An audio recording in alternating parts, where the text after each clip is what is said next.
여러분 안녕하십니까? 여전히 어려운 경기 상황에서 빚을 내고 그걸 갚는 건 당연히 모두에게 쉽지 않은 일입니다. 그런데 그동안 연체에 빠진 사람들의 재기를 돕는 데 집중해왔던 정부가 성실한 사람들이 오히려 손해를 본다는 역차별 논란을 의식한 듯 성실 상환자도 지원하겠다고 예고하고 나섰습니다. 자세히 짚어보겠습니다. 이한승 기자, 성실 상환자들에게 구체적으로 어떤 대책이 지시되는 겁니까? 네, 금융당국이 최근 준비 중인 소상공인 금융지원 3종 세트를 일반 개인 처주들에게도 적용하는 방안을 검토 중입니다. 크게 금리나 요구권과 대출 갈아타기, 중도상환 수수료 등 이 세 가지를 개선하기 위해 고민 중인데요. 이미 개인 차주들에게도 금리나 요구권, 대환대출, 또 중도상환 수수료 제도가 있지만 실제로는 활용이 쉽지 않았습니다. 금융당국은 이용 편의성을 높이고 실질적인 부담을 덜어줄 수 있는 방안을 검토하고 있습니다. 대출을 잘 갚아온 차주들에게는 대환 시 이자를 경감해주는 방식도 검토 중입니다. 금융당국은 일반 차주들의 금융거래 시 도움이 될 수 있는 지원 패키지를 검토해 조만간 대책을 내놓는다는 계획입니다. 아무래도 최근에 역차별 논란을 의식한 것 같습니다. 네, 그렇습니다. 정부는 오는 10월부터 배드뱅크를 가동해 장기 연체자들의 빚 탕감에 나설 계획이고 연내에 연체 채무를 전액 상환한 채무자에게는 신용 사면도 단행하기로 했습니다. 앞서 정책 대출을 성실하게 갚은 소상공인에게는 최대 7년의 분할 상환과 1%포인트의 금리 감면을 지원하고 있는데요. 이처럼 연체자들과 소상공인들에 대한 지원이 쏟아지다 보니 연체도 하지 않고 성실하게 빚을 잘 갚고 있는 차주들과의 형평성 논란이 빚어졌습니다. 이 같은 논란을 의식해 이번에 대책을 마련 중인 만큼 균형 있는 지원책이 나올지 주목됩니다. SBS 비즈 이한승입니다. 그런데 이제는 새로운 대출을 받는 것 자체가 점점 힘들어지고 있습니다. 특히 은행들의 신용대출 문턱이 역대급으로 높아지는 모습인데 심지어 그 속도마저도 너무 빨라서 마이너스 통장의 평균 신용 점수가 한 달에 100점 넘게 뛰는 기현상도 나왔습니다. 취재기자 연결해서 짚어보겠습니다. 정동진 기자. 네, 정동진입니다. 네, 신용대출 받기가 최근에 얼마나 힘들어진 겁니까? 네, 부동산 대책이 발표된 지난 6월을 보면 5대 은행이 취급한 신용대출의 평균 신용점수는 941.1점이었습니다. 관련 통계가 공시된 2022년 8월 이후 가장 높았습니다. 마이너스 통장의 경우 평균 신용점수 상승폭이 더 두드러지는데요. 카카오뱅크가 지난 6월에 취급한 신용한도대출의 평균 신용점수는 946점으로 당행 기준 역대 최대였습니다. 지난 5월 대비 121점이 뛰었는데 이 역시 이례적으로 큰 증가폭입니다. 이와 관련해 카카오뱅크 관계자는 건전성 관리를 위해 지난 6월에 고신용자 대출을 상대적으로 더 취급했다고 설명했습니다. 네, 은행들이 이렇게 극단적으로 신용대출을 조이는 이유가 뭡니까? 은행권이 주택담보대출의 위축으로 둔화된 수익성을 만회하기 위해 고신용자 대출에 주력한다는 분석이 나옵니다. 실제로 최근에는 고신용자에 한해 담보가 없는 신용대출 금리가 주담대 금리보다 더 낮은 금리 역전 현상도 보입니다. 신한과 하나은행에서 지난 6월에 취급한 신용등급 1등급 차주의 신용대출 평균 금리는 같은 조건의 주담대 금리보다 낮았습니다.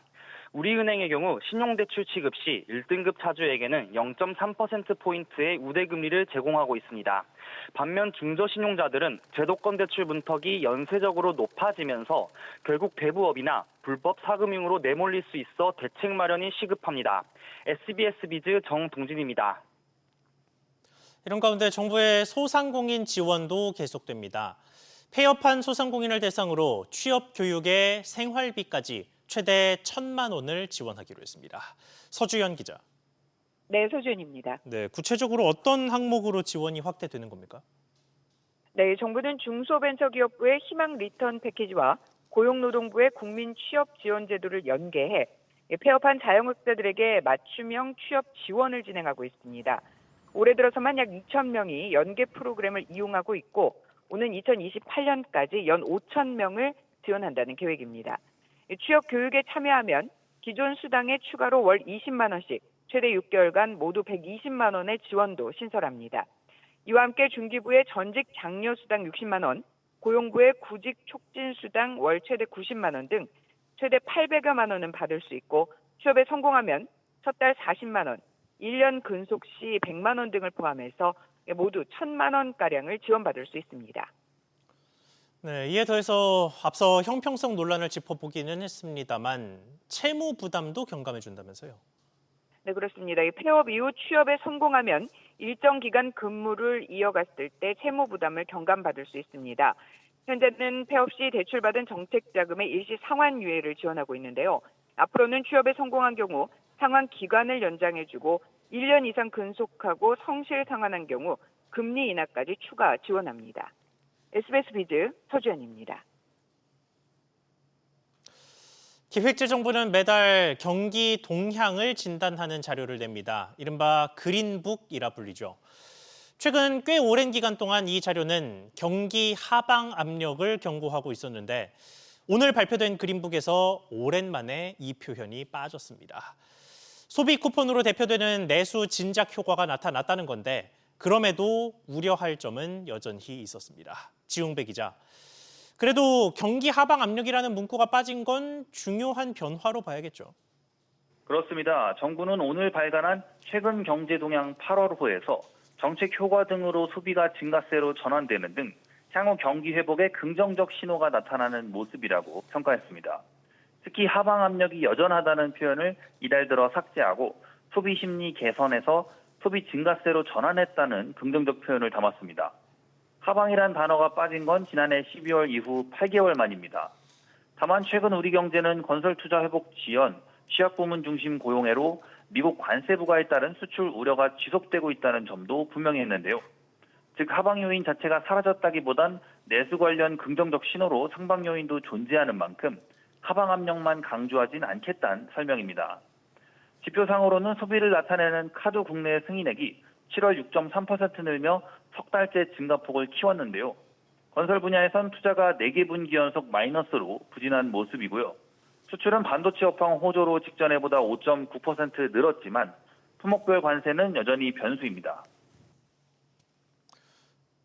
네, 이런 가운데 정부가 유류세 인하 조치를 연장하기로 했죠. 네, 이달 말 종료 예정인 수송용 기름의 유류세 인하 조치를 2달 더 연장합니다. 국민 유류비 부담은 여전한데 수입 물가가 반년 만에 상승세로 전환하는 등 국내 유가의 불확실성이 높다는 이유에서입니다. 정부는 이번 조치로 휘발유는 리터당 82원, 경유는 87원 인하 효과가 유지될 것으로 기대했습니다. SBS 비즈 지웅배입니다. 부동산 소식 이어가겠습니다. 이번 주 서울 아파트값이 상승세를 이어갔지만 그 폭은 다소 둔화된 것으로 나타났습니다. 이와 함께 6.27 대출 규제 직후였던 지난달에는 수도권 아파트의 하락 거래 비중이 늘어난 것으로 집계됐습니다. 취재기자 연결해서 하나하나 짚어보겠습니다. 박연신 기자.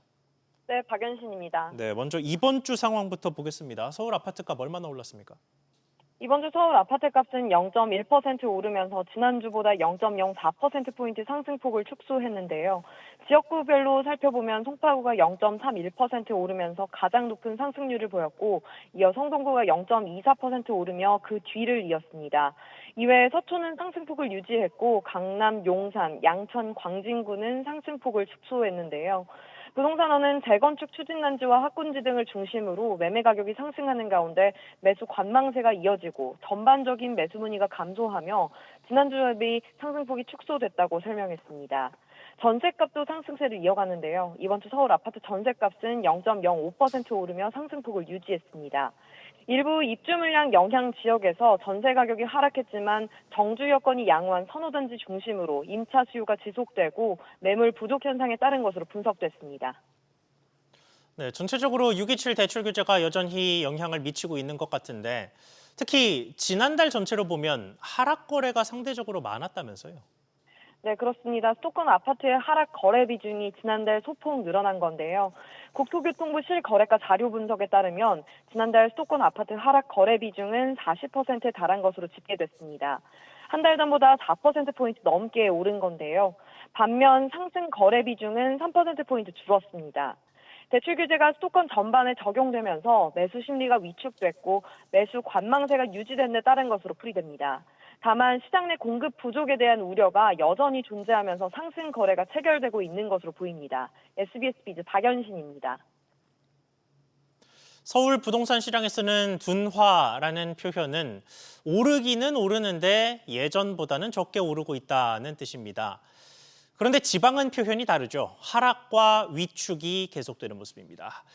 그런 만큼 지방에는 주택 시장을 살리는 대책이 나와야 하는 상황인데 관련해서 정부가 세컨드 홈 특례를 확대하기로 했습니다.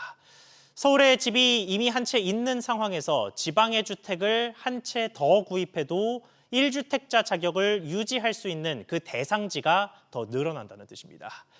자세히 짚어보겠습니다. 김한나 기자, 세컨드 홈 특례 지역의 어느 곳이 추가됩니까? 네, 정부가 오늘 오전 경제관계 장관회의를 열고 지방중심 건설투자 보강 방안을 발표했습니다. 세컨드홈 세제 지원 대상 지역을 인구 감소 지역에서 인구 감소 관심 지역으로 확대하는 게 핵심 골자입니다. 강원, 강릉과 전북, 익산, 경북, 경주 등 9개 지역이 이번에 새롭게 추가됐습니다. 정부는 비수도권 인구 감소 지역에 대해 주택가액 제한을 완화한다고 밝히기도 했는데요. 이를 통해 양도세, 종합부동산세, 재산세 특례를 받을 수 있는 주택의 공시가격이 4억 원에서 9억 원으로 취득세 특례를 받을 수 있는 주택의 취득가액은 3억 원에서 12억 원으로 변경됩니다. 다만 집을 2채 이상 보유하고 있거나 같은 인구 감소 지역에서 집을 더 구입하는 경우에는 해당되지 않습니다. 네, 그리고 인구 감소 지역에서는 매입형 아파트 10년 등록 임대 제도도 부활된다면서요? 네, 그렇습니다. 해당 임대주택에는 양도세 중과 배제 혜택도 적용될 예정입니다. 또 민간임대주택은 1년간 한시적으로 6년 단기와 10년 장기 유형 모두 취득세 중과가 배제되고 취득세 주택수에서 제외됩니다. 정부는 지방의 악성 미분양 주택 매입 시 1년 동안 취득세를 최대 50% 감면하고 취득세 중과를 배제할 방침입니다. 아울러 한국토지주택공사는 지방 중공업 미분양 매입 물량을 기존 3천 가구에서 8천 가구로 늘리고 내년에 5천 가구를 추가 매입한다고 밝혔습니다. SBS 비즈 김한나입니다. 독일산 유명 정수기 필터의 생산지를 택가리하는가 하면 중국산 대추를 다른 물건에 숨겨 국내로 들어오려던 일당이 붙잡혔습니다.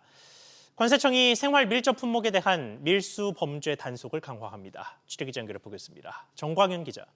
네, 정광윤입니다. 네, 어떤 사례들이 적발됐습니까? 독일산 유명 정수기 필터에 중국산 짝퉁을 163만 점, 무려 229억 원어치 밀반입한 일당이 이달 관세청에 적발됐습니다. 해당 제품은 실제 염소나 납성분 등을 걸러내는 기능이 기준을 훨씬 밑돌았는데요. 국내에서 판매할 땐 독일산 진품이라고 속이면서 세관 검사를 통과하기 위해 중국산 스티커를 붙였습니다. 이를 국내 공범에게 친절하게 미리 안내하기도 했는데요. 들어보시죠. 내일 보낼 물류 지금 포장하고 있고 메이드 인 차이나 이렇게 붙이고 있고 스티커들로 메이드 인 차이나 붙이고 있고 또 지난달엔 중국에서 애견용품을 수입하는 것처럼 컨테이너 입구에 쌓아 가려놓고 정작 안쪽엔 허가받지 않은 중국산 대추, 소시지 등 식품과 의약품을 대량으로 숨겨놓은 사례도 적발됐습니다.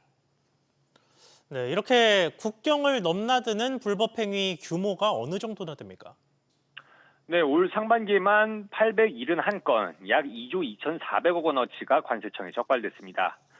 마약류가 617건으로 가장 많았고 범죄 수익 유출 등이 109건, 불법 식의약품이 71건 순이었는데요. 자본시장 교란 행위와 위해 물품, 총기 반입이 뒤를 이었습니다.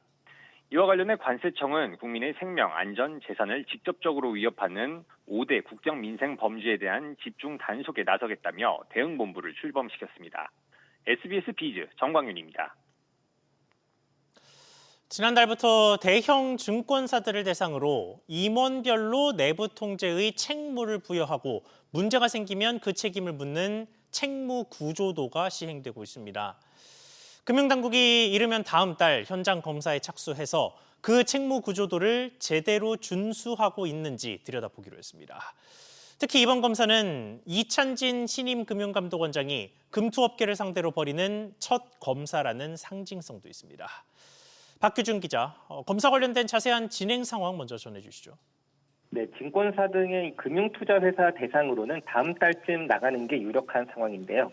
금융당국의 한 관계자는 아직 확정된 건 아니지만 8월 말이나 9월 초로 말이 나오고 있다고 했고, 다른 관계자는 을지 훈련을 고려했을 때 8월은 힘들 것이라고 했습니다. 이번 검사는 금융투자 검사 1국이 총대를 맵니다. 특히나 해당 김형순 금투검 1국장이 업계에서는 저승사자라고 불릴 정도로 대표적인 검사통이란 점에 업계가 긴장하는 분위기입니다. 현재 금감원은 지난달부터 책무구조도를 시행하고 있는 증권사와 자산운용사 37곳 중에서 검사 나갈 금융사를 선별하는 작업에 들어갔습니다.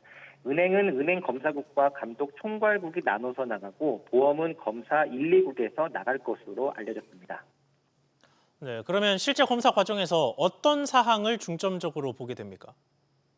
대형사, 중형사를 안배해서 시범 운영 과정에서 금감원 지적을 받은 회사 등을 중심으로 들여다볼 가능성이 큰데요. KB증권, 메리츠증권 등은 사전 컨설팅 과정에서 금감원 지적에 대표이사가 겸직하던 이사회 의장 자리를 내려놓은 바 있습니다. 미래에셋증권과 키움증권은 오너를 책무 배분에서 누락한 점을 지적받았습니다. 키움증권은 금감원 지적을 받아들여서 오너 2세 김동준 사장을 이사회 공동의장에 포함시켰지만, 미래에셋증권은 박현주 그룹 회장이 국내 경영에 관여하지 않는다는 이유로 지금도 금감원 요구를 거부하고 있습니다. 금감원 내에서는 박 회장이 국내 경영에 사실상의 영향력을 행사하고 있음에도 책무에서 배제시켰다고 강력하게 의심하고 있습니다. SBS 비즈 박규준입니다. 상반기 나라 살림 적자가 94조 원대로 역대 네 번째로 큰 규모를 기록했습니다. 기획재정부는 6월 말 기준 관리 재정 수지가 94조 9천억 원으로 지난해 같은 기간에 103조 4천억 원 적자보다 9조 원가량 개선됐다고 밝혔습니다. 다만 2020년과 2024년, 2022년에 이어 역대 네 번째로 많은 적자였고, 이에 중앙정부의 채무 잔액은 1,218조 4천억 원으로 전달보다 6천억 원 늘었습니다. 정부가 이달 중에 불황 위기를 겪고 있는 석유화학산업 구조 개편 방안을 내놓기로 했습니다. 김정관 산업통상자원부 장관은 석유화학산업의 현 상황을 엄중히 인식하고 있다면서도 업계가 자발적인 사업 재편에 참여해야 한다며 자구 노력을 강조했습니다. 산업부는 지난달부터 1차관을 중심으로 10여 개 석유화학 기업 대표를 개별 면담해 관련 협의를 이어오고 있다고 설명했습니다. 2억 원 신임 금융위원장 후보자가 혁신적인 곳에 자금이 흐르도록 하는 생산적 금융을 강조했습니다. 이 후보자는 인사청문회 준비 사무실로 첫 출근하는 길에 새 정부의 금융 국정과제를 국민이 체감할 수 있도록 속도감 있게 추진하겠다며 이같이 밝혔습니다. 함께 지명된 이찬진 금융감독원장에 대해선 원팀 정신으로 유기적으로 협업해야 한다는 취지로 통화했다고 덧붙였습니다. 인사청문회 준비로 첫 출근길에 오른 주병기 공정거래위원장 후보자가 공정한 경쟁과 협력을 강조했습니다. 주 후보자는 경제적 강자들이 갑질을 행사해 약자들의 혁신 성과를 가로막는다면 누가 혁신하고 기업가 정신을 발휘하려 하겠느냐며 이같이 밝혔습니다. 국회 계류 중인 온라인 플랫폼법과 관련해선 한미 협상이 이뤄진 후 그에 따라 최선의 방안을 마련할 것이라고 덧붙였습니다.